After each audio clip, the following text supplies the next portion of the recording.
Olá, sejam todos muito bem-vindos e bem-vindas a mais um episódio do Raise the Bar, o programa semanal de entrevistas da The For Sales Company que levanta a tua régua debatendo e apresentando os principais cases, tendências e boas práticas de vendas e marketing do momento. No programa de hoje, nós vamos falar sobre como usar inteligência de dados para potencializar o marketing. E nossa convidada para isso é a Célia Nishio, diretora global de inteligência de marketing da Natura.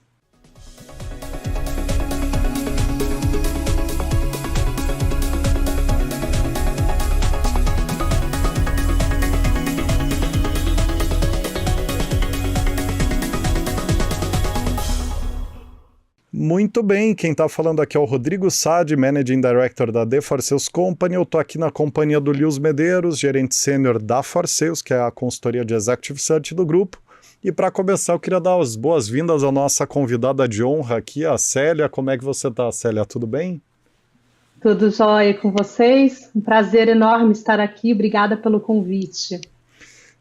O prazer é todo nosso e o convite é mais do que merecido. Afinal, o tema e a pessoa são precisos aqui para a gente ajudar a nossa audiência a resolver, a refletir e avançar nessa temática de dados para marketing, né? Que é um tema que, inclusive, Célia, está dentro até das tendências de vendas e marketing de 2023, que é um conteúdo que a gente divulga todo ano aqui. É um dos temas centrais de tendência para o ano que vem, então estamos bem animados aqui com esse papo contigo. Legal. Célia, bom, e você, Lewis, está tudo bem também? Tudo certo, super empolgado por esse papo. Célia, obrigado por aceitar o nosso convite, viu? Obrigado pelo teu tempo. Certamente tua agenda é bastante corrida, então a gente fica muito honrado aí de você ter dedicado esse tempo para conversar com a gente. Legal? Muito bem colocado, Lewis. Maravilha, maravilha. Muito bem, Célia. Para a gente começar, conta um pouquinho de qual que é o tamanho do potencial que a inteligência de dados tem para a área de marketing, para a gente ter um pano de fundo geral aqui antes de aprofundar no tema, né?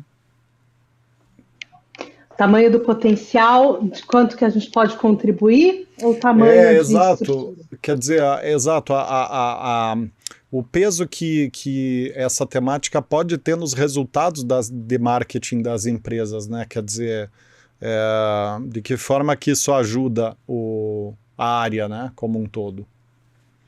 Legal. Então vamos lá. Tem muitos números que poderiam dizer e corroborar qual é o tamanho da contribuição da inteligência de dados para vendas e para marketing. Acho que vai variar um pouco de acordo com cada tema, né? Mas eu vou dizer para você que isso vai de 5%, de 1% de ganho de market share, até 30% de savings em investimentos. Então, assim, são cifras bastante pesadas, são cifras bastante numéricas mesmo, que realmente comprovam que a inteligência de dados ajuda, né, tanto na construção de marcas, de tornar as marcas mais valiosas, como, consequentemente, tornar as vendas mais potentes. Uhum. Fantástico, fantástico. Bom, sem dúvida, de fato, um tema muito denso, né, Célia? E aí, você trouxe aqui, né? Você fez uma pergunta para o Rodrigo em cima da pergunta dele, né? Potencial ou tamanho de estrutura, né? Então eu te devolvo. Agora vamos falar de estrutura, né? Na tua visão, qual que é a estrutura mínima, né, que uma empresa precisa ter em termos de headcount, orçamentos e afins, né, para que essa área de inteligência de dados ela de fato traga um resultado, né, significativo para a empresa? Legal. Hoje temos estruturas de todos os formatos. Eu poderia te dizer que o mínimo é uma pessoa, né? Porque realmente existem mesmo empresas grandes com uma pessoa só na área de inteligência de dados, e estruturas mais robustas, né? A minha área aqui na Natura ela é bastante mais robusta, até dada a complexidade que eu estou aqui no nível global. Então eu tenho, né, 6 pessoas diretas no meu board, que cada um tem uma equipe onde a gente tem atuação local e global também. Em termos de investimento, acho que eu posso voltar uma parte, só depois vocês cortam aqui esse adendo, mas acho que uma coisa importante que também temos mudado muito e temos evoluído muito na parte de dados, mas temos evoluído muito também na parte de estrutura, né? Então, tem estruturas que são estruturas internas, tem estruturas que são estruturas externas. Eu não vou nem chamar de terceirizadas, não, porque elas são exclusivas, elas são dedicadas, possuem metas tal e qual um colaborador. E temos também muitas parcerias diferentes que foram criadas ao longo do tempo com fornecedores. Então, por isso que mesmo uma empresa grande pode ter uma ou duas pessoas só nessa estrutura, tá? E outras, dependendo do nível de detalhamento, vão pedir mais algumas outras pessoas. Perfeito. Falando... Desculpa, claro. Célia, pode seguir, querida. Não, só para falar um pouco do termo de investimento, assim, sempre se falou muito em torno de 2% a 4%, né, da receita, tá investido em inteligência de dados. É muito ousado, né, falar por essas cifras, elas estão realmente bastante grandes. Eu diria que quanto maior o seu negócio, talvez você consiga ter um investimento mais próximo de 1% a 2%, quanto menor o seu negócio, talvez você peça um pouco mais de investimento até para poder alavancar mais o negócio. Então, é um pouco desproporcional. Interessante. Eu queria agora, Célia, dar um contexto técnico em relação a essa área de inteligência de dados, visto que muitas pessoas que vão estar nos assistindo, ou estão nos assistindo, elas atuam numa área de marketing ou gerem um departamento de marketing e não necessariamente conhecem todos os contornos, onde começa e onde termina a área de inteligência, né? Então eu queria que você falasse um pouco do que a área, quais são as 3 principais responsabilidades dessa área de inteligência de dados no geral, né? Imagino que ela varia, né, de empresa a empresa, mas no geral, quais são os 3 principais competências ou entregas que a área precisa fazer, né? Eu diria que a primeira é capacidade de organização dos dados, a segunda é de fazer uma análise sistêmica, uma análise mais ampla mesmo, e a terceira de conseguir transmitir a informação, storytelling. Se você não tem uma boa narrativa, o dado pode ficar muito técnico, muito pesado e acaba ficando muito só na área dos vou chamar assim, entre aspas, né? Dos inteligentes, o que eu acho muito ruim nesse nome de inteligência de dados, que parece que a inteligência está exclusiva em um só lugar e não é verdade, tá?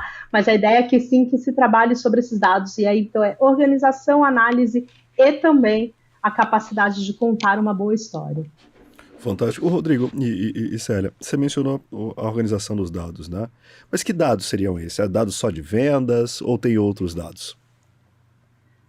Olha, hoje em dia vale quase tudo, né? A gente está falando aí de social media, então de todas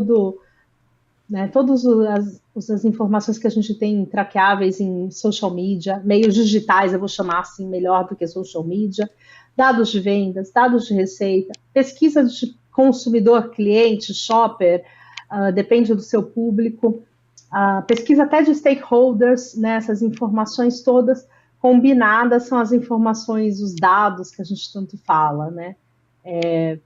O céu é quase o limite. Né? Então, podemos de tudo um pouco, dá para você fazer uma análise. E Célia, você teria algum exemplo /case de quanto que a área consegue entregar, exemplo de um dado, de uma situação real, talvez não da Natura, para a gente também não expor nenhuma informação delicada, né, que ilustra um pouco de como esses detalhes podem fazer a diferença, né, ou seja, o que dá para fazer com esses dados na prática, de resultado e de potencialização de negócio, né? Tá. Temos diversos cases publicados, né? Eu mesma vou dividir com vocês, então, aqui, através de 2 papers que eu já publiquei com a Isomar, que é o Congresso, né, de Pesquisas de Mercado do mundo inteiro. Um deles foi justamente com a Oi Telecom, né, onde a gente consegue, através da inteligência de dados, trazer, por exemplo, uma maior valoração, então, avaliando comunicação, avaliando posicionamentos de marca, conseguiu melhorar a imagem de marca, com isso eles conseguiram melhorar a venda, né? E o outro foi já feito há algum tempo, né? Até agora, em época de Copa do Mundo, a gente fez, eu particularmente, né, trabalhei nisso na Copa com a Coca-Cola, onde também, através da inteligência de dados, foi ajustando todo o plano de comunicação durante a Copa, né? Então, qual é a melhor comunicação, o que a gente está comunicando, e até de acordo com o resultado dos jogos, né? Porque teve hora que perdemos a Copa, né? Para alguns, ou se vocês derem um Google, um searching aí em qualquer da plataforma, vocês vão lembrar daquela propaganda que tinha um canudinho como se fosse com um nozinho, né? Que é o nó que a gente ficou na garganta quando perdeu a Copa, né? Até esse tipo de comunicação, esse tipo de avaliação, e quanto mais rápido, obviamente, melhor, maior aplicabilidade. E tudo isso muda, né? Uma comunicação bem colocada, ela pode... Eu gosto de falar de comunicação porque é onde as pessoas se conectam muito fácil, é sempre gostoso, né? Falar de propaganda, mas não é só sobre isso, tá, gente? Mas é ali falando, né, bem rápido, uma comunicação, ela pode ajudar a vender mais, ou ela pode até piorar a sua imagem de marca, e aí, né, você vai ter todo um retrabalho e todo um dinheiro para reconstruir a marca, né? Então, acho que esses dois cases ilustram bem aí a tua pergunta. Sem dúvida. E eu queria dar um zoom aqui em um desses cases, talvez do da Coca na Copa, até porque a gente está já numa época boa para falar disso, visto de jantar pré. Não sei quando que o episódio vai sair, acho que vai sair durante a Copa, né, nosso episódio. Olha aí, no calor do momento. Mas dá alguns exemplos de dados que nesse case, vocês levaram em conta, Célia, para construir esse racional de estratégia de divulgação / otimização de marca ou de campanha de marketing, né? Acho que é uma análise, exemplos foram basicamente percepção, entendimento da mensagem, o quanto estava claro, tinha uma campanha promocional, né, na época envolvida, então tinha uma dinâmica de promoção, se estava sendo claro ou não, então foi a partir dessas avaliações, a partir dessa combinação dessas informações e do tipo, não está vindo a promoção, não está vindo a quantidade de gente que eu esperava para se inscrever na promoção. Então, quais são os ajustes que precisavam ser feitos na comunicação e na mensagem para ficar mais claro e para dar tempo de trazer essas pessoas de volta para o jogo, literalmente, antes do fim da Copa, né? Interessante. Então, é como se fosse o trabalho de inteligência estrutural por trás da ação, quer dizer, vai fazendo um diagnóstico... E aí fica um elemento interessante, Célia, porque eu vinha conversando com isso sobre um outro profissional, um head de e-commerce de uma grande multinacional de bens de consumo, ele mencionou isso, né? Não falta dados hoje, né? Tem uma abundância de dados. O ponto é o quão rápido eu trabalho esses dados para mudar a estratégia, ou dar um novo caminho, ou trazer um novo insight, né? Isso é mais fácil de falar do que de fazer, né? Especialmente em grandes empresas com grandes estruturas e pela forma como você está trazendo aqui para a gente, né? É uma equipe que atua muito com outras equipes, né? Como é que faz para ser ágil e executar de uma forma assertiva, mais ágil nesse cenário, especialmente desse case da Coca? Boa pergunta, hein? Acho que está todo mundo aprendendo, tá? Acho que o primeiro ponto é esse. Acho que eu não sei se existe algum lugar que já atingiu, alguém que já atingiu a excelência nisso, né? Vide as empresas que são puramente digitais, e a gente está vivendo agora justamente, né, um grande corte nas empresas digitais. Elas foram construídas em cima de dados, e nem elas mesmas estão conseguindo reverter essa quantidade de informações de dados ao ponto de se tornarem mais lucrativas e rentáveis ao nível que elas estão esperando para conseguir até manter a equipe delas. Então, a primeira coisa eu acho que é essa. A segunda é o tal da visão sistêmica que eu comentei um pouquinho antes, né? Não basta ser rápido. Não basta ser rápido. Se você não tiver essa visão sistêmica, essa análise mais integrada com o impacto que traz em cada uma das coisas, as ações passam a ser muito isoladas, elas passam a ser tão segmentadas que quando você vê, você está ajustando um parafuso e está soltando outro da empresa, né? Então, acho que essa parte de visão sistêmica foi muito pouco trabalhada nesses tempos todos. A gente cresceu muito com essa parte de dados e com essa preocupação, mas a gente não deu atenção devida para o olhar de analítico, visão sistêmica e de como contar essa história, né, de maneira tal que as pessoas incorporem, porque senão você fica executando tarefas, né? Olha, saiu esse dado, saiu isso, deixa eu fazer isso. quando você vê, você perdeu a visão do todo e perdeu a visão de longo prazo, né? Então, acho que, para mim, a preocupação não é na agilidade, porque os grandes computadores, a ciência realmente trabalhou bastante nisso, mas é em como transformar e aplicar isso tudo. Você sabe que é um tema, uma coisa que a gente escuta muito dos nossos clientes que estão fazendo turnaround de áreas de marketing ou repondo profissionais chaves de marketing que não estão tendo uma performance à altura, é essa questão de foco em checklist, na parte operacional do trabalho do marketing, não na parte estratégica, né? E aí eu ia perguntar para você exatamente quais são os melhores dados para você fazer esse trabalho de inteligência de marketing, mas pelo que você já respondeu, não se trata de melhores dados genéricos, one fits all. Se trata de entender o caso concreto e pensar os dados para cada caso concreto, né? E aí me corrija se eu tiver entendido errado, mas pela tua expressão parece que eu acertei aqui. Mas sendo isso, Célia, como fazer um fluxo de análise sistêmica de determinada situação para pensar o dado exato ou os dados exatos para cada contexto de decisão específica? Tem algum procedimento, alguma metodologia que possa funcionar para dar esse guia de execução, esse playbook, para encontrar os dados certos para cada situação? Se eu conseguir chegar nesse playbook assim tão exato e preciso... Sai um best-seller, né? Eu mudo de emprego. Exato, mas acho que tem uma coisa que... São coisas muito simples, embora não simplórias, né? Não perder de vista o contexto, não perder de vista o contexto amplo. Em que lugar você está, em que país, em que situação, em que momento... E o todo da empresa, né? Qualquer que seja ela, eu acho que a primeira coisa, esse contexto macro é muito importante. Você vai especificamente no teu problema, mas tá, agora você mergulhou no teu problema, volta e olha para o contexto inteiro e vê, existe mais alguma influência, existe mais alguma coisa que está acontecendo, existe algum alerta que eu deveria prestar atenção. E a outra coisa que eu gosto muito é virando o outro lado da moeda, né? Não importa a tua análise, não importa onde você chegou, vira a moeda. E se tudo isso não acontecer? Ou e se tudo isso for, tipo, eu estiver completamente errada? Faz eu estou tentando não usar as expressões em inglês, que eu acho muito ruim, mas é tão força do hábito, né? Mas faz um cenário dramático, né? E do tipo, tá, e se tudo isso que eu estou fazendo dessa análise eu estiver errado? Quais são os outros caminhos?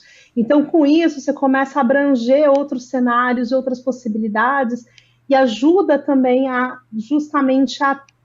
Bom, então, esse é o cenário 1, esse é o cenário melhor, esse é o cenário otimista, esse é o cenário pessimista. Você também começa a ajudar as pessoas que vão receber a tua informação a entrarem contigo, apostarem contigo de que aonde eu estou com essa informação, porque inteligência de dados é uma área de influência, né?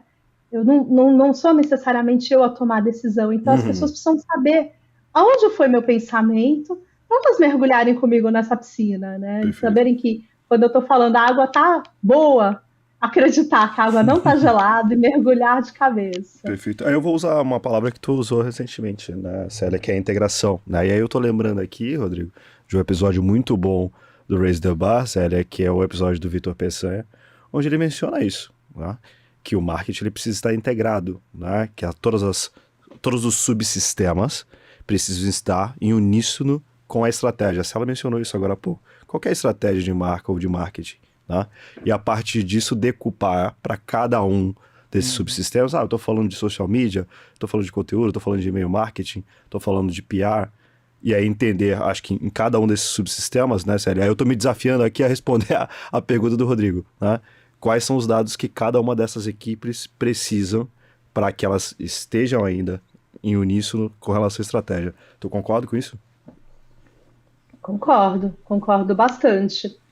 Tem um aspecto que é, né, obviamente, essa visão da estratégia, essa visão é sempre importante que todo mundo tenha, né? Acho que a gente já falou bastante disso no mundo de negócios, mas acho que vale sempre falar e não subestimar, né, as equipes. As equipes, elas podem compreender a tua estratégia, sim, elas podem estar contigo. Não precisa ter tantos detalhes, obviamente, dependendo, né, de qual o nível de atuação da cada pessoa. Não vou nem falar nível de hierarquia, mas o nível de atuação, ela precisa de mais ou menos detalhes, mas a visão para que lado o barco vai é muito importante que elas façam, porque cada pessoa é especialista na sua área e ela vai conseguir até ajudar a identificar qual é o melhor dado. Então, finanças, a melhor pessoa de finanças é ela que vai dizer todas as informações melhores de finanças para ajudar naquela análise que você está fazendo sobre o problema de fábrica, de, sei lá, de qualquer outra coisa, né? Perfeito. Tem que confiar nas expertises também de cada um, mas sabendo que eles estão indo na mesma direção que você. Olha a responsabilidade do especialista aí, né, Pois Rodrigo? Pois é. E, inclusive, eu estou querendo complicar bastante a vida da Célia aqui usando o exemplo de duas áreas dentro do marketing, que é o desespero para dados. Me parece, tá, Célia? Me corrija se eu estiver errado, que é a parte de branding e a parte de comportamento de consumidor, que são uns bichos meio intangíveis, mais subjetivos. Uhum. Eu queria usar de exemplo aqui, Lius, para a gente perguntar para a Célia como fazer essa inteligência de dados em áreas tão subjetivas aqui, porque eu acho que dessa maneira a gente consegue desenhar muito claramente esse racional que a Célia está trazendo, né? Tá fácil, Célia, vai lá. Tá fácil. Mas falando de branding, Célia, é possível ter um mapeamento de dados realmente confiável para a tomada de decisão? E se sim, quais dados respondem mais perguntas? Mais correlacionam. Né? Mais correlacionam com soluções para temas de branding, para decisões de branding, né? Legal. A parte boa de tantos dados, de toda a evolução de dados que teve nesses últimos 15, 20 anos, é que a gente chegou, assim, em dados muito confiáveis e que são capazes de responder, inclusive, coisas que pareciam mais intangíveis como marca, como percepção de marca, né? Então, já temos muito conhecimento adquirido, que chegaram a algoritmos muito bons, muito acurados, que realmente ajudam a prever o comportamento, inclusive o comportamento em relação a marcas, né? Vocês podem ver no meu perfil, assim, eu sou uma fã entusiasta, vou me falar entre aspas, expert de ciências comportamentais, porque foi a ciência que eu passei a estudar nos últimos 20 anos aí, né? Bastante, pelo menos 15, se não foram 20, pelo menos uns 15 anos. Onde tem justamente alguns prêmios Nobel que provam, né, como é que se dá a tomada de decisão em qualquer situação, inclusive em relação à marca, né?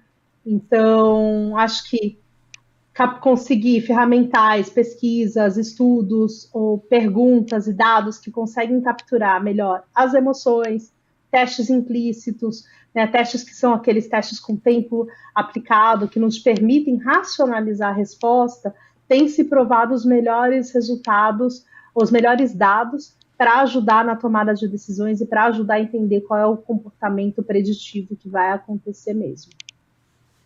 Fantástico. Sim, sem dúvida. Eu tô lembrando aqui da faculdade de economia que eu fiz, porque a ciência comportamental foi a que nos ajudou a entender que o ser humano ele não maximiza. Muito pelo contrário, ele tende muito mais a minimizar os retornos que ele tem dado ao comportamento, dado à emoção, do que ao maximizar, né, Sério? Exatamente. Daniel Kahneman foi o primeiro prêmio Nobel de economia a um não economista, né? E ele mudou, né, a economia toda com a teoria de que nós somos movidos à aversão ao risco, né? Por isso que a gente investe tão mal o nosso dinheiro. Todo mundo. Fantástico. Ótimo, tô gostando, Rodrigo, tá interessante aqui o papo, sem dúvida, é um assunto aí interessante. Vamos trazer, Célia, obviamente, a gente vai te desafiar aqui agora, mais uma vez, tá? Porque, naturalmente, uma estrutura global, né? Não falta headcount, não falta orçamento, não falta o entendimento de que essa área ela é muito relevante, né, para o resultado final, né, e para a rentabilidade de uma empresa, né? Mas vamos olhar um pouco agora para o pequeno e para o médio empresário, né, que tem uma área de marketing, que entendeu que trabalhar com dados é fundamental, mas ele não tem todos os recursos que uma Natura tem, né?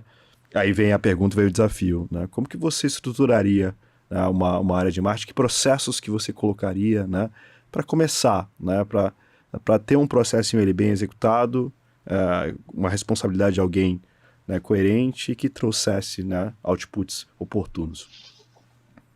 Bom, acho que não precisa nem ser uma área à parte, né? Precisa talvez só ter expertise ou pelo menos garantir que a pessoa esteja a fim de aprender, né, sobre tudo. Então, acho que a primeira coisa é essa cultura do aprendizado, né? Não importa o tamanho da empresa, ela tem que estar a fim de aprender.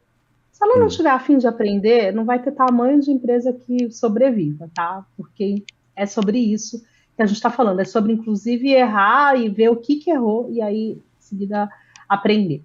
Então, para aprender, como é que funciona? Qualquer que seja o tamanho da empresa, garanta que tenha objetivos muito claros, objetivos que você possa mensurar. Então, se o meu objetivo é vender XYZ marca ou XYZ itens em tanto tempo, você tem que, no mínimo, avaliar isso. Aconteceu em tanto tempo? Aconteceu no preço que eu queria? Se não, qual foi a variabilidade disso? Então, acho que essas pequenas coisas, desde informações básicas, que é isso, quanto eu vendi, quando eu vendi, foi no que eu queria, e comparado ao meu objetivo, ao meu plano inicial, já te dá uma inteligência de dados muito boa. Então, não importa o tamanho da empresa, é basicamente você se comprometer a estabelecer uma meta e avaliar ela, mensurar o máximo possível, né? Então, não colocar só, eu quero ser famoso. Ser famoso é muito difícil. Perfeito. Eu queria aproveitar aqui esse gancho de tema para falar, para quem está nos acompanhando aqui, sobre a nossa pesquisa de cargos e salários 2023 da The4 Sales Company, de vendas e marketing, né, da The4 Sales Company. Bem lembrado. Que é a única pesquisa hoje no país especializada de salários, especializada exclusivamente em vendas e marketing. Então, são 350 cargos em mais de 27 segmentos / subsegmentos do mercado que a gente levanta todo ano. E na deste ano, e aqui que é o gancho com o assunto que a gente está conversando, na abertura do material, a gente fala sobre os cargos de vendas e marketing que vão ser tendência em 2023. E o terceiro grupo de cargos que a gente fala é exatamente inteligência de mercado, data science, customer insights e marketing automation. E a gente chegou nessa conclusão baseado nas automações do processo de vendas que a gente acabou de falar aqui, né? Que estão cada vez mais comuns, o que tem feito com que o marketing precise garantir que a área de vendas e marketing, essa parte de dados, né, inteligência de dados, garanta que vendas e marketing não seja uma área ineficiente e chata, né, nas abordagens. E aí que a gente previu essa ascensão dos cargos de dados. E eu queria te perguntar isso, Célia, você tem visto os profissionais da área serem mais demandados nesses últimos anos e confirma essa tendência aí que a gente traçou de que ano que vem vai ser um ano com bastante demanda por profissionais de inteligência de dados? Qual que é a tua visão sobre esse mercado de trabalho para quem é da área, né? É um pouco enviesada essa minha resposta, hein? Porque eu posso até pedir um aumento, né? Você pode pedir aumento e headcount, né? De ambos você pode pedir. A área embora a pesquisa já não seja tão nova, né, a área de inteligência de dados não seja tão nova, ela realmente está crescendo muito. Confirmo essa tendência que vocês estão vendo, confirmo muito tanto para essas expertises de cientistas de dados, enfim, toda essa parte. De novo, né, acho que ainda o olhar na parte de visão sistêmica, análise sistêmica, não está sofisticado o suficiente para poder dar conta de tudo isso.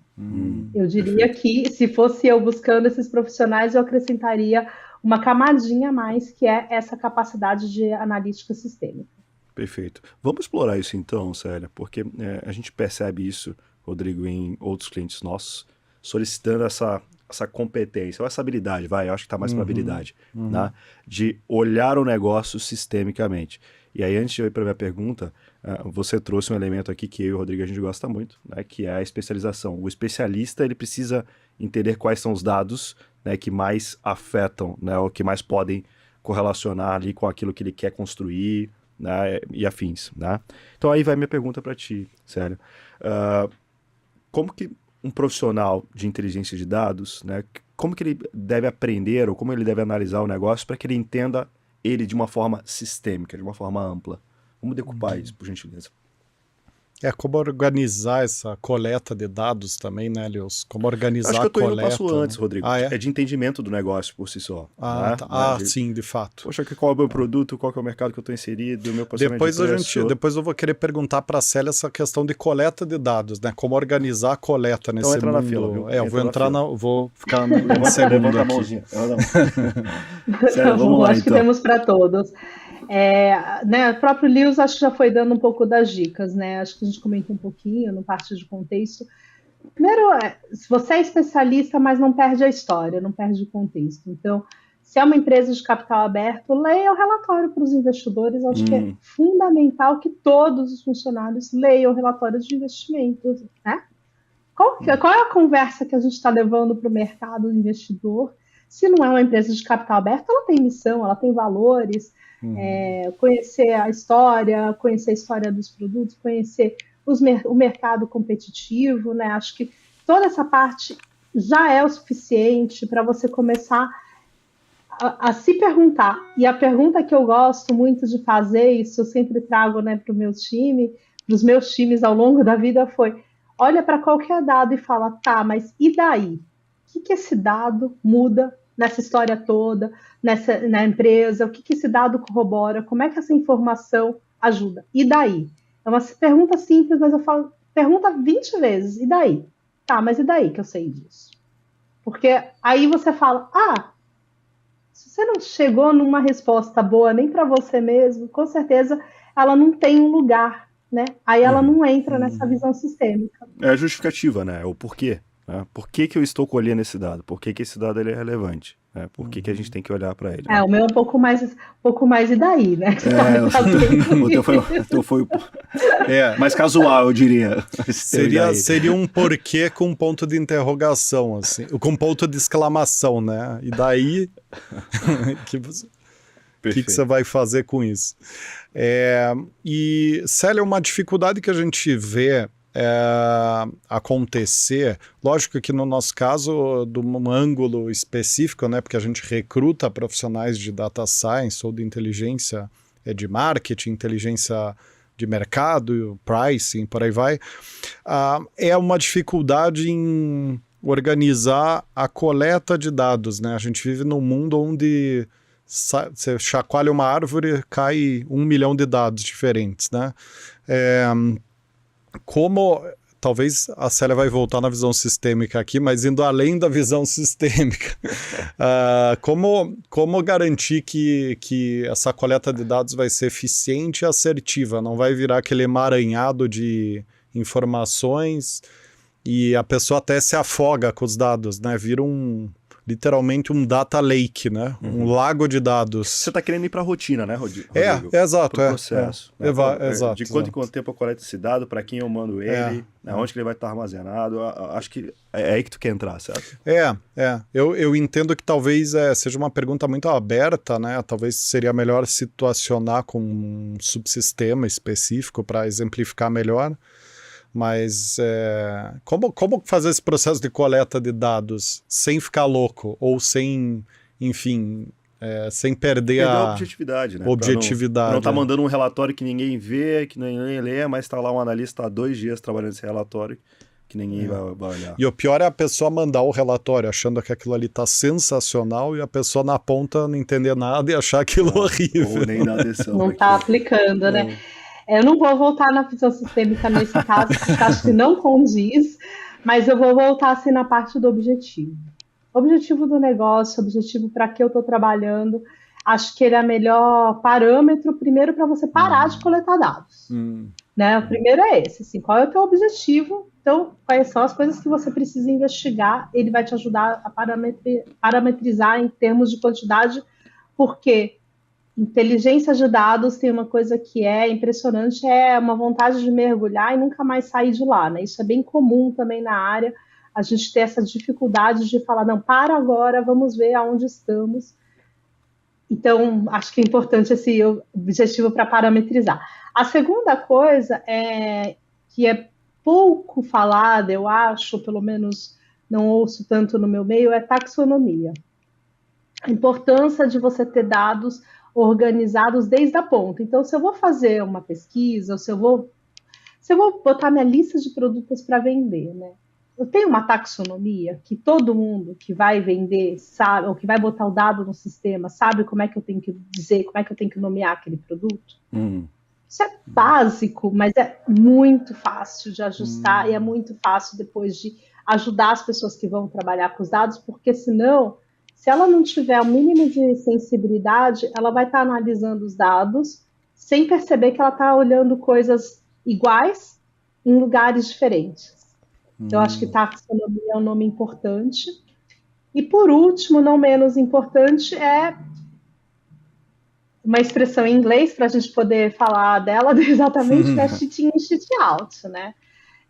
Então, assim, garanta que a qualidade dos dados é boa. Então, seja fornecedor, seja de vendas. Eu tenho um processo de vendas que está me garantindo que as vendas não estão duplicadas, os dados não estão duplicados. Eu acho que se tiver minimamente o objetivo e a qualidade de dados entrando, você consegue estabelecer. A rotina vai depender de novo do seu objetivo. Eu quero vender tanto no mês, eu vou ter que analisar mensalmente. Eu quero vender tanto no semestre, e aí eu preciso ter alguns momentos de termômetro. Não precisa ser semanal, se eu estou estabelecendo uma meta semestral, mas que seja mensal. Se eu estou fazendo mensal, é o contrário, né? Minha meta tem que ser quase que diária, porque o tempo de um mês, né, é curto. Então, acho que a frequência vai depender do teu objetivo. Legal. Eu gostei que a Célia não economizou na expressão aqui, né? Porque tem gente que fala trash in, trash out, né? Mas você usou uma expressão mais feia. De novo, ela foi mais casual. Você foi mais efetiva na comunicação. É a versão Idaí do trashing. Eu gosto da linguagem mais simples, casual, porque claro. Não é ela que faz a gente mais renomado, não é aquela que vai dizer que você conhece mais uma coisa ou outra, né? Por isso que eu também falei lá atrás do storytelling, porque a própria inteligência de dados veio de uma história muito científica, onde as pessoas vinham com termos que só a gente entendia. Uma conversa entre iguais, né? Então, não, eu acho que não ajuda. Eu acho que tem um princípio importante aí nisso tudo. Pelo menos eu estou vendo ele aqui, não sei se ele existe, mas é dentro do storytelling a comunicação de impacto, né? Porque você dá nomes fortes, chama mais atenção para o que você está falando, né? Então, quando você está numa área de inteligência de dados, é importante você saber empacotar. Eu vou dar um exemplo bem simples, mas são aqueles nomes das operações especiais da Polícia Federal, né? Esse empacotamento, essa retórica é uma comunicação de impacto, né? Para você dar forma, para você dar, embalar o que você está falando, né? Então, até talvez seja uma boa prática de inteligência de dados usar expressões mais duras, mais específicas, sem enfeitar demais para ser mais impactante a mensagem, né? Sem dúvida. E aí, certamente tem o tema para outro podcast, né, Rodrigo? Sim. Como todo. Mas enquanto tu estava mencionando aqui, respondendo, sério, Rodrigo, eu lembrei de um ponto que eu vejo os nossos clientes buscando bastante nos profissionais que a gente está recrutando, tá? Especialmente, sério, para essas posições onde é uma área de suporte, né? Uma área de serviço interno, né? De back-office, né? Pelo que tu está desenhando aqui, a área de inteligência de dados ela está suportando as outras áreas com informações para que elas sim tomem as decisões, né? Isso é interessante, isso é oportuno, né? Contudo, traz um desafio para essas equipes, né? Que é mostrar o resultado final do teu trabalho, né? Ou mostrar o impacto que de fato tem, porque, ok, você está entregando o dado, mas quem está tomando a decisão não é você. Ou seja, não é você que de fato está avançando com a pauta, né? E aí vem a minha pergunta, eu vejo os nossos clientes reclamando ou buscando essa habilidade nos profissionais. Não, eu preciso de alguém que, além de contribuir, faça... Exato, ótima palavra, induza. Faça a coisa mover, faça a decisão acontecer. Né? Não se omita dizendo que, não, agora é com você, fulano, segue aí outra área, eu te entreguei o dado, agora é com você. Vem a minha pergunta aí, Célia. Pela tua experiência, né? Como é que você se porta, como é que você orienta a tua equipe, né? Para que ela seja propositiva, para que ela ajude a mover, né? Para que ela de fato faça, né? Com que aquela informação coletada, aquele insight tirado, ele mude a estratégia do negócio e traga resultado. A gente está dificultando a vida da Célia, que só a pergunta difícil aqui. Ótimo, eu nunca mais vou querer vir. Então eu estou enrolando aqui para ela ir pensando na resposta e ganhar tempo aqui para ela. Ótimo. Mas... Eu estava indo bem até na hora que você falou como é que tu treina a tua equipe. Eu falei, espero que quando eles escutem isso esteja coerente. Vamos ver se eles vão comentar. Vamos ver se eles vão comentar na postagem. Exatamente. Tem um skill, né, assim, que acho que é importante, que é a capacidade de influenciar, né? Você falou de induzir, eu diria de influenciar. Então, parece que eu uso poucas palavras, mas é porque realmente elas fazem bastante sentido, pelo menos para mim, né? Então, assim, a tua história, ela pode variar de acordo com a tua audiência. Primeira coisa. O teu dado, a tua análise, ela não é escrita em pedra ao ponto de que você sai batendo nas portas da mesma forma para todo mundo. Então, com quem é que você vai falar agora? Agora é com, né, a diretoria. Então, então, vamos lá. Qual é o jeito da gente falar com esse público? Porque você vai ter que influenciar, sim, a tomada de decisão baseada nos dados que você está levando, né? Mas você tem que ajudar. Você tem que ajudar, né? A pessoa está no modus operandi super rápido. Eu gosto muito que a gente tenha aqui um check-in antes das reuniões. Como é que você está chegando na reunião? Esse olhar é super importante. Isso é bem natura, né? Como é que você está chegando? Se eu chego para você e falo que eu estou super preocupada com o meu cachorro que está doente, é hoje o dia de eu te trazer aquela informação de tomada de decisão super pesada? Talvez não, né? Então, tá atento a essas coisas, saber quando colocar e qual é a audiência. Então, audiências estão mais ocupadas, cara, informação mais curta, mais precisa, dá os dados suficientes, tenho tempo de seduzir, eu tenho tempo de envolver essa pessoa, pô, legal, então vamos lá. É um vídeo que ajuda, é uma imersão, como é que a gente pode fazer? Então, usar de diferentes artifícios a cada uma das audiências e prestar atenção de novo, né? Fantástico. Como é que essas pessoas estão, né? Fantástico. Rodrigo, mais uma habilidade que a gente tem observado nos nossos clientes, né? Essa capacidade de se comunicar e se relacionar com multipersonas e multidepartamentos, né, Célia? Porque cada departamento tem o teu interesse ali, né? Tem a tua agenda, né? O objetivo, né? É que tem uma correlação interessante aqui. E aí me corrijam se eu estiver falando alguma besteira, mas na minha leitura, me parece que a relação da área de inteligência de dados com as demais áreas é muito parecida com a antiga relação da área de marketing com a área de vendas, há 20, 30 anos atrás, que era uma área que ela, em tese, deveria e precisaria ajudar vendas a vender mais, além de outras coisas, naturalmente, mas que tinha uma barreira da área de vendas em relação ao marketing e tinha um rio no meio das áreas, né? Tinha uma separação muito... Era dual, né? Vendas é uma coisa, marketing é outra. Nos últimos anos, houve uma sobreposição, né? Hoje, vendas e marketing é a mesma coisa, tá? Todo mundo exatamente tendo que trocar figurinha o tempo inteiro para potencializar todo o funil de vendas e marketing e todos os subsistemas, quase todos, né? Estão interconectados. E eu acho que a área de inteligência de dados, de novo, Célia, me corrija se eu estiver falando uma besteira, ela tem uma relação um pouco parecida com as outras áreas, no sentido de que, mais recentemente, que ela começou a ser vista pelas outras áreas como uma área que ela é essencial e estrutural para o funcionamento e otimização do negócio. Porque até pouco tempo atrás tinha meio que um rio entre as coisas, né? Você tinha a área de dados, que são os cientistas que ficam mandando relatório, e você tem o meu mundo aqui, meu dia a dia. Meu empirismo, minha experiência prévia e meu palpite. E agora parece que a área de inteligência, as áreas estão já estão num momento avançado de entender que elas precisam da inteligência de dados para funcionar, porque senão ela desenvolve um trabalho ao longo de um ano inteiro que ela só vai descobrir que vai dar errado depois de um ciclo gigante de tentativa e erro, né? Quando que às vezes tem um dado ali por trás que consegue diagnosticar, antecipar uma situação, né, Célia? Exatamente. Tempos escassos, né?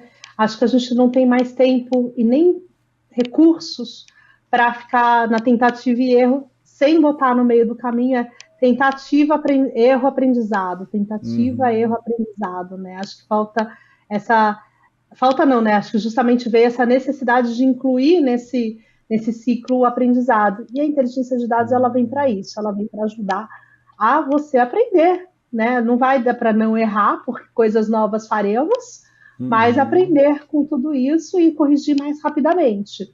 Né? Aí entra a velocidade, né? Que o Lewis tinha colocado, né? Mas, enfim, acho que daí veio essa ponte, né? Você fala que juntou atravessou esse rio aí. Você fez o empacotamento na minha leitura genial, né? A área de inteligência de dados é uma área de aprendizado, porque olha como fica muito mais fácil de vender para as áreas e também de explicar o valor que está por trás, né? Porque você entra lá na área de outbound, por exemplo, você fala, eu não estou aqui para te falar o que é certo ou o que é errado, eu estou aqui para te ajudar a aprender mais rápido, o caminho mais curto para você entregar o teu resultado. Fantástico. Quer dizer, vendeu. Best friends da área de outbound ali, né? Enfim. Mais que amigos, best friends. Best friends, exato. Lewis, eu queria aproveitar essas últimas perguntas para a gente falar um pouquinho de tendências, ferramentas. Legal. O que você acha? Legal, não, ótimo, bom ponto. Célia, o que tem de... Vamos falar de estrutura agora, tá? De ferramental para a área. Né? O que tem de mais novo, de mais inovador em sistemas ou ferramentas de previsão, enfim, que tu pode trazer aí para a gente e para os profissionais que estão ouvindo a gente? Tá, acho que eu não posso trazer nomes aqui, mas eu vou dizer um pouquinho, né? Temos vários hoje provedores, né, de tendências, tanto aí de comportamentos mais específicos como de comportamentos mais amplos. Para a gente, na Natura, a gente trabalha com vários. A gente também transforma, né, os próprios dados de maneira com os algoritmos. Você consegue começar a falar um pouco mais de previsão e acho que, né, sobre isso, tendências. Tem um material que é muito disponível para todo mundo, que é o próprio relatório do Fórum de Economia Mundial.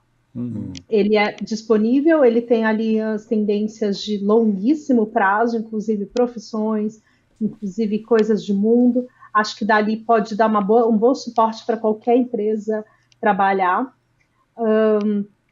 Tem muita coisa rolando mesmo nessa parte de tendências, né? E tem as próprias metodologias que vieram, né, dos cenários de guerra. Muito ruim falar disso quando a gente tem guerra ainda acontecendo no mundo, né? Mas elas vieram mesmo de cenários assim, que são as construções de cenários, as construções os mapas de rastreamento de competitividade. Então, acho que tem algumas expertises aí disponíveis no mundo nesse aspecto que podem te ajudar, né, a prever ou desenhar pelo menos cenários de mundo, né, para o futuro.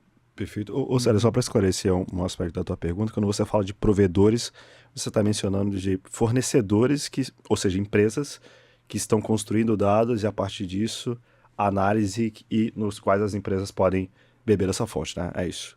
Isso, e de todos os tamanhos, assim, para quase todos os bolsos, eu diria, viu? Perfeito. Porque tem empresas pequenas muito boas, tem empresas grandes, tem empresas globais, né? Então, óbvio Sim. que depende um pouco, mas tem muita gente já trabalhando, né, com esses diversos rastros aí de dados que a gente tem disponíveis hoje que ajudam, que conseguem dar essa leitura de mundo, de futuro para a gente. Inclusive cruzando com esses relatórios que nem eu comentei, né, da ONU, do Fórum de Economia Mundial, assim, acho que eles são boas bases. Perfeito. O que é interessante, né, Rodrigo? Porque antes a gente observava talvez você não possa falar, Célia, mas a gente pode, né? Uma dominância de Nielsen, de Kantar, de Euromonitor, né? Com acesso a essas informações e relatórios, mas são caros, né? E para determinadas empresas não cabe no orçamento, né? O que a Célia está trazendo aqui é que está tendo uma abundância de novos fornecedores que vem complementar esse mercado, né? Mais acessíveis ou com análises, né, diferentes, com metodologias diferentes, né, Célia? Fantástico. É quase que a teoria tem a teoria que saiu uns 20 anos atrás do custo zero, né? Da tendência do gratuito, das coisas irem para o gratuito. Acho que o dado entrou um pouco nisso. Antigamente era caríssimo você encomendar uma pesquisa, né? E tudo. Hoje em dia você tem N dados totalmente disponíveis ali, de altíssimo valor e muitas vezes de cauda longa, né? Dados do teu segmento ali, né? Super específico disponível, né? Sim. Legal. Célia, queria agradecer demais a tua participação aqui, eu adorei a conversa. Acho que esse tema, o Lewis é economista, eu sou um estatístico entusiasta, né? Minha cabeça ela funciona meio que malucamente com base em estatística, então estou sempre, enfim, permeando essa área de alguma forma. Então é um tema que eu acho que a gente tem um prazer a mais de falar, né, Lewis? Sem dúvida.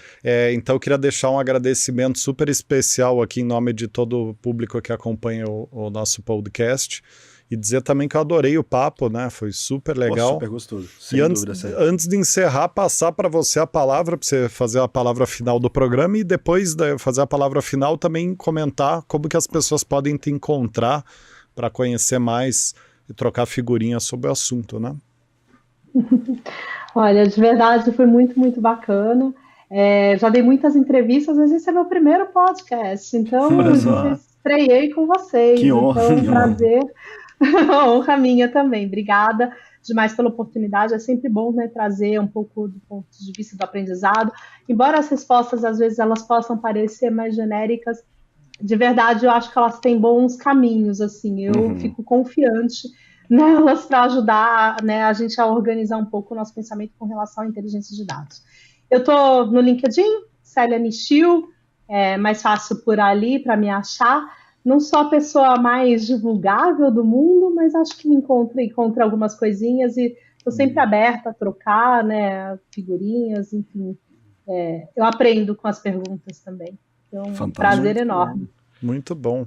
Pô, ficamos honrados aqui em saber, né? E vamos combinar outras conversas também. Eu adorei o papo. Eu acho que esse assunto definitivamente é um assunto que só vai crescer nos próximos anos. Inclusive, de acordo com aquela nossa pesquisa, né, que eu mencionei.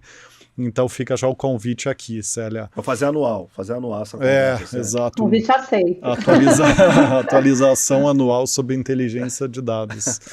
Muito bem, chegamos ao final desse episódio aqui do Raise the Bar. Se você está nos acompanhando até aqui, deixa seu like no vídeo, seu comentário. Se você estiver acompanhando no YouTube, que nos podcasts, até onde eu acompanho, não tem, né, essa ferramenta ainda de feed, né? Acho que não, né, Lewis? Do Spotify não tem feed, né? Não podcasts. Tem. Ainda não. Então, deixa seu like, segue o programa, compartilha com quem você acredita que pode se interessar.